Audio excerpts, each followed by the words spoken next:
আমার যখন খুব মন খারাপ থাকে, আমার যখন খুব কষ্ট হয়, নিজের মন নিজেকেই ভালো করার চেষ্টা করি। নিজের কষ্টটাকে নিজেকেই লাঘব করতে চেষ্টা করি। কেননা আসলে আমার এমন কেউ নেই যে আমাকে এসে আমার কষ্টটা দূর করে দেবে, আমার মনটা ভালো করে দেবে। আমার মতো হয়তো অনেকেই আছেন যাদের আছে আসলে কষ্ট লাঘব করার কেউ নেই, মন ভালো করার কেউ নেই। নিজেকে নিজে উঠে দাঁড়াতে হয়।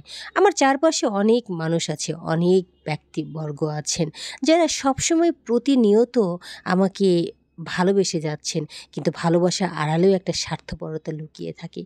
সেখান থেকে আসলে আমি চলে যেতে চাই। সেই স্বার্থপরতাটাকে কাটিয়ে উঠতে বেশ বেগ পেতে হয়। সেই জন্য মাঝে মাঝে কষ্ট লাগে, মন খারাপ থাকে। আমরা মেয়েরা আসলে বড্ড আবেগী। এই আবেগের কারণে আমাদেরকে অনেক কিছু ক্ষয়ক্ষতির শিকার হতে হয় আসলে। আমরা আসলে অনেক আবেগী হওয়ার কারণে আমরা সবসময় ঠকে যাই।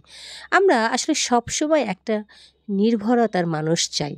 কিন্তু সেই নির্ভরতার আড়ালে যদি কোনো স্বার্থপরতা থাকে, তাহলে আমরা আসলে কী করতে পারি বলুন তো?